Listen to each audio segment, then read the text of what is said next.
बिस्मिल्लाहिर्रहमानिर्रहीम। अस्सलाम वालेकुम स्टूडेंट्स। बच्चों, आज का जो हमारा टॉपिक है वो है इकोनॉमिक सिस्टम या टाइप्स ऑफ स्टेट्स। आपके पास इकोनॉमिक सिस्टम के हम लोग डिफरेंट टाइप्स देखें, या जो आपके पास स्टेट होते हैं आपके पास मुख्तलिफ कंट्रीज में, जो भी स्टेट और जिस जिस तरह से आपके पास इकोनॉमिक सिस्टम जो है वो चल रहे हैं, उनकी हम लोग जो है टाइप्स देखेंगे कि आपके पास इकोनॉमिक सिस्टम किस तरह के होते हैं, या जो स्टेट्स होती हैं वो किस तरह की होती हैं। अब स्टेट और इकोनॉमिक सिस्टम दोनों आपस में लिंक हैं। अब देखिए, कोई भी स्टेट है हमारे पास मौजूद है, वहां पर कोई ना कोई इकोनॉमिक सिस्टम चल रहा हो, उस हिसाब से हम स्टेट को नाम दे देंगे कि आपके पास ये जो है, ये स्टेट इस इकोनॉमिक सिस्टम के तहत जो है वो चल रही है। तो ये है हमारा आज का लेक्चर, टाइप्स ऑफ स्टेट्स या इकोनॉमिक सिस्टम की टाइप्स। तो हम शुरू करते हैं जी। लेकिन सबसे पहले हम लोगों ने देखना है कि इकोनॉमिक सिस्टम की डेफिनेशन क्या है, कि इकोनॉमिक सिस्टम होता क्या है। इकोनॉमिक सिस्टम क्या होता है कि इकोनॉमिक सिस्टम एक मेथड है या आपके पास एक प्रिंसिपल है कि जिसको एक सोसाइटी यूज करती है। मुख्तलिफ मेथड्स और प्रिंसिपल को यूज करके एक सोसाइटी जो है वो अपनी गुड्स और सर्विसेज जो है वो किस तरह से प्रोड्यूस करती है और डिस्ट्रीब्यूट करती है, किस मेथड के जरिए या किन प्रिंसिपल के जरिए किसी भी कंट्री में कोई चीज प्रोड्यूस हो रही है, वो चाहे वो गुड्स हैं या सर्विसेज हैं, प्रोड्यूस किस तरह से हो रही है और डिस्ट्रीब्यूट किस तरह से हो रही है, जिस भी सिस्टम के या जिस भी आप क्या लें मेथड्स और जिन प्रिंसिपल के अकॉर्डिंग वो चीज प्रोड्यूस की जा रही होगी, उसको हम कहेंगे कि ये इकोनॉमिक सिस्टम है। और ये इकोनॉमिक सिस्टम कहाँ से आता है, ये जो है गवर्नमेंट की तरफ से, गवर्नमेंट जो है इम्पोज करती है, मुख्तलिफ किस्म की मेथड्स और प्रिंसिपल बताती है कि इनके तहत जो है ये अपनी प्रोडक्शन करनी है गुड्स और सर्विसेज की, और फिर डिस्ट्रीब्यूशन करनी है। इसका पर्पस क्या है? सबसे मेन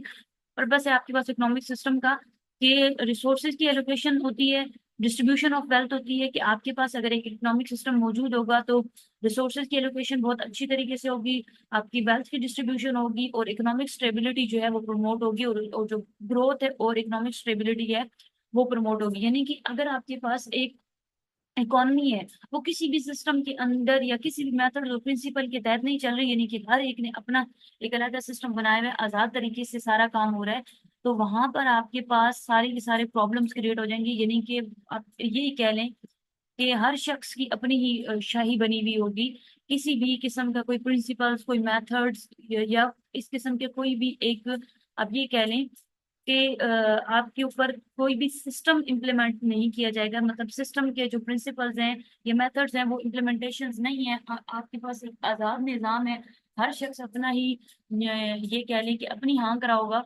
तो वहां पर क्या होता है कि वहां पर मुख्तलिफ किस्म की जो इकोनॉमिक स्टेबिलिटी जो है वो अचीव नहीं हो सकती है। हर शख्स अपनी मर्जी से रिसोर्सेज जो है वो यूज कर रहा है, कहीं पे आपके पास अनइक्वल डिस्ट्रीब्यूशन चली जाएगी वेल्थ की। यानी कि कोई भी एक सिस्टम डिफाइन नहीं होगा कि इस सिस्टम के तहत आपने चलना है, इन प्रिंसिपल्स या इन मेथड्स के तहत आपने जो चलना है। या जैसा कि पाकिस्तान की बात कर रहे हैं, तो पाकिस्तान के अंदर मुख्तलिफ किस्म के प्रिंसिपल्स, मुख्तलिफ किस्म के मेथड्स और मुख्तलिफ किस्म के रूल्स और रेगुलेशंस हैं जिनको हमें फॉलो करना पड़ता है। और अगर हम उन रूल्स और रेगुलेशंस से इख्तलाफ करते हैं तो मुख्तलिफ किस्म के हमारे ऊपर चार्जेस लगते हैं। जैसे आप ये कह लें कि जुर्माने वगैरह हमें भरने पड़ते हैं। मुख्तलिफ किस्म की ये जो चीज़ें हैं ये हमारे जो है इकोनॉमिक सिस्टम का हिस्सा है। अगर हम हमारे पास ये रूल्स और रेगुलेशंस ना हो तो हर शख्स जो है वो अपनी मर्जी से काम करता रहे इकोनॉमी में, तो ये आपके पास एक बहुत गलत चीज हो जाएगी कि आप किसी भी रूल्स के, किसी रेगुलेशंस के, किसी प्रिंसिपल के तहत चल ही नहीं रहे हैं, अपनी मर्जी कर रहे हैं। नेक्स्ट वन आपके पास सबसे पहला देखें कि सबसे पहली हमारे पास जो है वो इकोनॉमी की टाइप्स में आता है ट्रेडिशनल इकोनॉमी। जैसा कि नाम से जाहिर है कि हमारे ट्रेडिशंस, हमारे रिवायात, कल्चर, कस्टम या हिस्ट्री के तहत जो भी आपके पास एक इकोनॉमी चल रही होगी, अपनी हिस्ट्री को लेकर, अपने कस्टम्स को, अपने जो आपके पास आप ये कह लें कि अपनी जो पुरानी रीत रिवायात हैं या आपके पास कल्चर है उसको लेकर जो चल रही होगी, उसको हम कहेंगे ट्रेडिशनल इकोनॉमी। इसकी डेफिनेशन देखते हैं कि एक इकोनॉमिक सिस्टम जो होता है that relies on customs, histories and time honoured beliefs. कि आपके पास एक सिस्टम जो कि कस्टम्स पे, आप ये कह लें रिवायात पे, रिवाज पे, या आप ये कह लें कि अपनी जो हिस्टोरिक बैकग्राउंड है उसके हिसाब से चल रहा है, अपनी हिस्ट्री के हिसाब से चल रहा है, या फिर टाइम ऑनर जो बिलीफ होते हैं वो चले आ रहे हैं, शुरू से कोई एक बिलीफ चला रहा है, उनके तहत जो भी इकोनॉमी चल रही होगी, जो भी सिस्टम चल रहा होगा, उसको कहेंगे कि ये ट्रेडिशनल इकोनॉमी है या ट्रेडिशनल इकोनॉमिक सिस्टम है। इसकी कैरेक्टरिस्टिक्स, मेन कैरेक्टरिस्टिक्स क्या होती हैं कि predominantly agrarian and rural. Predominantly agrarian का मतलब क्या होता है कि बहुत सारे इसके जो पार्ट्स होते हैं, बहुत सारे जो एरियाज हैं वो एग्रीकल्चर पे डिपेंड करें। एग्रेरियन एग्रेरियन का मतलब होता है कि जो भी सिस्टम आपके पास एग्रीकल्चर पर डिपेंड कर रहा होता है उसको हम कहते हैं एग्रेरियन। तो प्रीडोमिनेंटली एग्रेरियन और रूरल होते हैं, यानी देहाती एरियाज होते हैं। अक्सर ऐसा होता है कि जो कंट्रीज या आपके पास जो स्टेट एग्रीकल्चर पर डिपेंड कर रही होती है, या आपके पास रूरल एरियाज होते हैं, वो ज्यादातर अपने ट्रेडिशंस को, अपने जो कस्टम्स हैं या अपनी जो हिस्ट्री बैकग्राउंड है उसको लेके चल रहे होते हैं, नई चीजें नहीं कर रहे होते। उसके बाद है बार्टर सिस्टम। यहाँ पे होता है, ट्रेडिशनल इकोनॉमी में बार्टर सिस्टम होता है, मॉनेटरी एक्सचेंज नहीं होती है, यानी कि आपके पास मनी का जो सिस्टम है, ठीक है, वो नहीं होता है। बार्टर सिस्टम के तहत सारा मामला चल रहा होता है। उसके बाद इकोनॉमिक रोज ऑफन पास डाउन थ्रू जनरेशन, कि आपके पास नस्ल दर नस्ल जो आपके इकोनॉमिक रोल्स होते हैं वो बस पास डाउन हो जाते हैं, उन पे कोई भी आप ये कह लें कि अमल नहीं किया जाता है। नाम के ही कुछ इकोनॉमिक जो आपके पास हैं रोल्स वो कहे जाते हैं, अदरवाइज वो generation to generation pass down हो जाते हैं। अब इसके एडवांटेजेस क्या हैं कि स्टेबिलिटी एंड प्रिडिक्टेबिलिटी, कि ये जो सिस्टम होती है ये स्टेबल होते हैं, इनमें अनस्टेबिलिटी नहीं आती है, और प्रिडिक्टेबल होते हैं। कि प्रिडिक्ट करने का मतलब है कि आपके पास एक छोटी सी इकोनॉमी होती है, आपके पास ज्यादा, आप ये कह लें कि ज्यादा एरिया पर फैली भी नहीं होती है, या आपके पास अजीबो गरीब चीजें, कॉम्प्लेक्स चीजें इस सिस्टम के अंदर नहीं होती हैं, एक ट्रेडिशन के मुताबिक चल रही है। तो हमें पहले से ही प्री डिफाइन होते हैं आपके पास, आप वो इकोनॉमी स्टेबल होती है और प्रिडिक्टेबल होती है। हम उसके बारे में प्रिडिक्ट कर सकते हैं कि हाँ जी आने वाले टाइम पीरियड में ये चीज होगी या ये चीज नहीं होगी। उसके बाद देखिए strong social cohesion. Social cohesion का मतलब क्या होता है कि आपस में जो सोशल इंटरेक्शन है लोगों का वो बहुत ही स्ट्रॉन्ग होता है। इसके डिसएडवांटेजेस हमारे पास क्या है, रेजिस्टेंस टू चेंजेस, कि आपके पास ये चेंजेस को ये कह लें कि चेंजेस, अपने अंदर चेंजेस लाने की कोशिश नहीं करते हैं, रेजिस्टेंट होते हैं। अब रेजिस्टेंट का मतलब होता है कि एक चीज से रोकना, अपने अंदर चेंजेस नहीं लाते हैं, वही जो आपके पास एक कस्टम्स और हिस्ट्री चल रही है उसी के हिसाब से चलते रहते हैं। लिमिटेड इकोनॉमिक ग्रोथ होती है और इनोवेशंस जो होती हैं वो लिमिटेड होती हैं, यानी कि इकोनॉमिक ग्रोथ आपके पास लिमिटेड होगी क्योंकि आप उन्हीं रूल्स रेगुलेशंस की, उन्हीं कस्टम्स और उन्हीं ट्रेडिशंस के मुताबिक सारी चीजों को लेके चल रहे हैं, तो आपके पास लिमिटेड इकोनॉमिक ग्रोथ होगी, यानी आप इनोवेशंस को नहीं ला रहे हैं, मुख्तलिफ किस्म की आप जो टेक्नोलॉजीज हैं उनको यूज, नई चीजें नहीं ला रहे हैं, वो भी अपने जो ट्रेडिशन है आपके, जो आपकी कस्टम्स हैं उन्हीं के हिसाब से चल रहे हैं। इसकी जो बेस्ट एग्जांपल है हमारे पास वो कौन सी है, क्या मतलब देखें, अब हम लोग इकोनॉमी की बात कर रहे हैं, ट्रेडिशनल इकोनॉमी की बात कर रहे हैं, तो जब हम लोगों ने ट्रेडिशनल इकोनॉमी को डिस्कस किया है तो हमने ये देखना है कि आया कि हमारे पास रियल लाइफ में भी ऐसी इकोनॉमी एग्जिस्ट करती है, यानी तो इसकी एग्जांपल है इंडिजिनियस कम्युनिटीज जो होती हैं। इंडिजिनियस कम्युनिटीज का मतलब होते हैं कि जो रीलोकेट होके आए होते हैं, जैसा कि हम लोग कह लें कि मुहाजिरीन, अफगान मुहाजिरीन होते हैं। ये जो लोग होते हैं ये इंडिजिनियस कम्युनिटीज कहलाती हैं, यानी कि ये एक जगह पे इकट्ठे होकर अपने जो ट्रेडिशंस हैं, कल्चर हैं, उनके मुताबिक चले। अक्सर आप लोगों ने देखा होगा कि ये जो अफगानी पठान होते हैं, अक्सर इनकी औरतें हमेशा एक ही किस्म का उनका ड्रेस होता है, यानी कि आपका एक वो देखते हैं कि लंबा एक फ्रॉक वो पहनती हैं, और हमेशा वेलवेट, चाहे वो सर्दी है गर्मी है, वो वेलवेट के कपड़े यूज कर रही होती हैं। और स्पेशल किस्म के उनके ज्वेलरी होती है, और स्पेशल जो आपके पास वो उन्होंने सर के ऊपर कुछ जो स्टाइल है वो बनाए हुए होते हैं, या जो हेड कैप्स होती हैं वो यूज कर रही होती हैं, या उनके हाथों में जो मुख्तलिफ किस्म की ज्वेलरीज होती हैं, और अपने चेहरे पे उन्होंने मुख्तलिफ किस्म के वो जो डिजाइन बनवाए होते हैं, वो स्पेसिफिक उनका दूर से पता चलता है कि ये पठान है या ये अफगानी मुहाजिरीन है। इस तरह ये मतलब कि आप ये कह लें कि ये अपने जो ट्रेडिशन है या आपके पास कल्चर है, अपनी रिवायात है, उनको छोड़ते नहीं है। उसके बाद है रूरल एरियाज, मुख्तलिफ किस्म की जो रूरल एरियाज, देहाती देहाती जो प्योर देहाती एरियाज होते हैं, या जैसा कि आप ये कह रहे हैं रिमोट एरिया, जैसा कि सिंध, और आप सरगोदा साइड पे चले जाएं तो सिंध साइड में थल थल और चुलिस्तान आप देख लें, वही एक जैसी उनका ट्रेडिशन और वो चीज़ चलती भी आ रही है कि लड़कियों को पढ़ाना नहीं है, ठीक है, औरतें तालीम हासिल नहीं कर सकती हैं। और उसके बाद मुख्तलिफ किस्म के इनके लड़कों को जो है वो गुलाम बनाया जाए।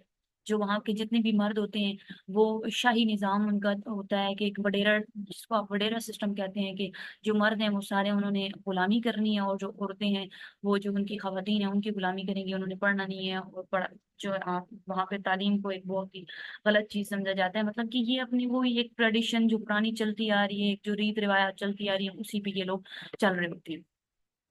उसके बाद है हमारे पास कमांड इकॉनमी। कमांड इकॉनमी क्या है? नाम से जाहिर हो रहा है कि कोई भी कमांड दी जाएगी।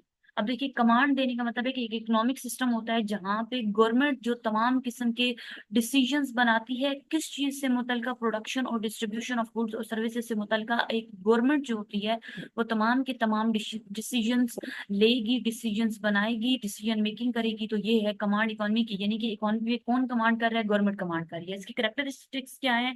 सेंट्रलाइज्ड कंट्रोल बाय गवर्नमेंट, कि ये जो आपके पास है गवर्नमेंट के अंडर होती है, कंट्रोल की जाती है गवर्नमेंट से। State ownership of resources and industries, कि जो ओनर होता है रिसोर्सेज और इंडस्ट्रीज का, जो ओनरशिप होती है वो किसके पास होती है? वो स्टेट के पास होती है। उसके बाद है focus on meeting the needs of state rather than market demand, यानी कि यहाँ पे जो आपकी स्टेट की डिमांड्स होती हैं उनको सामने रखा जाता है, मद्देनजर रखा जाता है, यानी उनको प्रायोरिटाइज किया जाता है रादर देन मार्केट डिमांड, यानी कि मार्केट की जो डिमांड होती है, आप ये कह लें कि जो पर्सनल डिमांड है उसको साइड पे रखा जाता है, यानी कि आप जाती फायदे की बात करें, जाती फायदे को साइड पे रखा जाता है। और किस चीज को जो है फोकस किया जाता है, मेन फोकस किया जाता है, वो स्टेट की जो नीड्स होती हैं उनको पूरा किया जाता है, अपना पर्सनल जो फायदा है उसको साइड पे रखा जाता है। इसके एडवांटेजेस क्या हैं? कि ability to rapidly rapidly mobilize resources. Rapidly mobilize resources का मतलब है कि रिसोर्सेज जो हैं वो आसानी से मोबिलाइज हो जाते हैं। मोबिलाइज मतलब कि मूवेबल होते हैं, वहाँ पे आप रिसोर्सेज को मोबिलाइज कर सकते हैं। रिसोर्सेज जो हैं आपके पास एक जगह से दूसरी जगह मूव कर सकते हैं, आसानी से मूव कर जाते हैं। वो सारी चीज गवर्नमेंट के अंडर होती है, गवर्नमेंट को पता है कि कहाँ किन रिसोर्सेज की कमी है, उन एरियाज में रिसोर्सेज को पहुंचा दिया जाता है, और वहां पर जो भी आपके पास प्रोडक्शन करनी होती है गुड्स और सर्विसेज की, उस हिसाब से हम लोग कर लेते हैं। इसके डिसएडवांटेजेस क्या है? कि lack of consumer choice and innovation, जबकि सारा का सारा सिस्टम जो है वो गवर्नमेंट चला रही है, यानी कि आपके पास स्टेट की जो नीड्स है उनको देखा जाता है, मार्केट डिमांड को नहीं देखा जाता। मार्केट डिमांड में क्या होता है कि डिमांड और सप्लाई को देखा जाता है, और डिमांड कौन कर रहे होते हैं? कंज्यूमर कर रहे होते हैं। तो यहाँ पर आपके पास कमांड इकोनॉमी में क्या होता है कि कंज्यूमर चॉइस को जो है वो प्रायोरिटाइज नहीं किया जाता, इनोवेशंस को प्रायोरिटाइज नहीं किया जाता। जो गवर्नमेंट ने जो भी रूल्स और रेगुलेशंस या जो प्रिंसिपल्स या जो डिसीजंस मेकिंग की हैं उन्हीं के तहत हमें चलना है, यानी कि जो भी लॉ या जो भी प्रिंसिपल, जो भी आपके पास डिसीजन गवर्नमेंट की तरफ से बनाए गए हैं, हमें उनके तहत ही चलना होता है, अपने पास से हम कुछ भी नहीं कर सकते। इनएफिशिएंसीज एंड ब्यूरोक्रेटिक्स डिले, मुख्तलिफ किस्म की इनएफिशिएंसीज आती हैं और ब्यूरोक्रेटिक डिले आते हैं, क्योंकि गवर्नमेंट ने सारा जो सिस्टम है वो चलाना होता है। तो आपके पास ब्यूरोक्रेसी के अंदर से ये सारी की सारी चीजें चल के आ रही होती है। ब्यूरोक्रेसी का मतलब है कि गवर्नमेंट और मुख्तलिफ किस्म के वज़रा हैं, उन्होंने ये सारी की सारी चीजें देखनी होती हैं। तो वहां पर आपके पास मुख्तलिफ किस्म के डिले आ जाते हैं। यानी अगर फॉर एग्जाम्पल एक मिनिस्टर है, वो किसी दौरे पे गया हुआ है, मतलब कि अगर वो किसी दौरे पर गया हुआ है, किसी दूसरे कंट्री में गया हुआ है, कहीं भी वो मतलब कि कंट्री में अवेलेबल नहीं है, तो वहां पर उससे उससे मुतलका जो आपके पास है उस टाइम पीरियड के अंदर कोई भी अब ये कह रहे डिसीजन मेकिंग नहीं होगी, या आपके पास पॉलिसीज नहीं बनाई जाएंगी, क्योंकि वो जो मुतलका आपके पास फर्द है वो है ही नहीं, और सारा का सारा जो मामला है वो गवर्नमेंट नहीं देख रहा है। तो वहां पे आपके पास डिले आ जाता है। इसकी जो बेस्ट एग्जाम्पल है सोवियत यूनियन है, फॉर्मर सोवियत यूनियन और नॉर्थ नॉर्थ कोरिया जो है, वहां पर सारा का सारा जो सिस्टम है वो गवर्नमेंट के अंदर है। एक और मजे की बात बताऊं कि कोरिया के अंदर जो है वो मुख्तलिफ किस्म के 7 जो हेयर कट्स हैं वो उन्होंने बता दिए हैं। वही हेयर कट जो है वो पूरी की पूरी कंट्री को के जो लोग हैं उनको वो हेयर कट करवानी होती है। इसके अलावा वो कोई भी हेयर कट नहीं करवा सकते। मीन्स कि आपके पास इतना जो है गवर्नमेंट की आप ये कह लें कि गवर्नमेंट का होल्ड है, ये गवर्नमेंट की कमांड है कि आप इवन अपनी मर्जी से हेयर कट भी नहीं करवा सकते। तो ये इसकी जो एग्जांपल है वो नॉर्थ कोरिया और क्यूबा है, यानी कि आप अपनी मर्जी से कुछ भी नहीं कर सकते हैं। सारा का सारा जो सिस्टम है, रिसोर्सेज हैं, आपके पास जो भी चीजें हैं वो गवर्नमेंट के अंदर है। आप पब्लिक प्रॉपर्टी नहीं बना सकते हैं। सारा का सारा जो निज़ाम है वो आपका गवर्नमेंट चला रही है, यानी कि आपकी जो कंज्यूमर चॉइस है वो देखी ही नहीं जाती। सारा सिस्टम जो है वो गवर्नमेंट के अंदर है, यानी आप गवर्नमेंट की बनाई गई पॉलिसी से 1 इंच भी आगे पीछे नहीं हो सकते हैं, यानी कि उससे इख्तलाफ नहीं कर सकते हैं। और नॉर्थ कोरिया के जो रूल्स और रेगुलेशंस हैं वो बहुत ही सख्त किस्म के हैं। अभी आपने लास्ट कुछ टाइम पीरियड में आपने देखा होगा कि बहुत सारे स्टूडेंट्स को बैंड है बीटीएस का बैंड, उसके बारे में भी पता होगा कि बीटीएस के बैंड मेंबर्स जो हैं वो अभी जो है आर्मी में गए हुए थे। तो उनका एक रूल है कि तमाम के तमाम जो लोग हैं, ठीक है, जब वो 18 से अबव हो जाएंगे या 17 या 18 से जब वो अबव होंगे तो उनको आर्मी ज्वाइन करनी होगी। अब हो सकता है किसी की मर्जी है नहीं है, मतलब वो आर्मी ज्वाइन करना चाहता है, वो ट्रेनिंग लेना चाहता है या नहीं लेना चाहता है, उस चीज को वो देखेंगे नहीं, यानी कि हर बंदे ने ट्रेनिंग लेनी ही नहीं। तो ये आपके पास कुछ एग्जांपल है कमांड इकोनॉमी की, कि मुकम्मल तौर पे कमांड जो है वो आपके पास गवर्नमेंट की ही होती है, अपनी मर्जी से आप कुछ भी नहीं कर सकते। तो ये था आज का हमारी जो इकोनॉमीज थी, दो इकोनॉमीज पढ़ी हैं, बाकी कुछ इकोनॉमीज हमारी रहती हैं इंशाल्लाह, वो हम लोग कल डिस्कस करेंगे। कमांड इकोनॉमी के बाद हमारी मिक्स्ड इकोनॉमी आएंगी, मिक्स्ड इकोनॉमी के अलावा फिर सोशलिस्ट इकोनॉमीज आएंगी, वो इंशाल्लाह हम लोग कल पढ़ेंगे। तो ये लेक्चर जो है आज का हमारा यहाँ पर एंड हो जाता है। और इससे मुतल्लिक़ अगर आपके कोई सवाल है तो आप मुझसे पर्सनल भी मैसेज करके आप पूछ सकते हैं।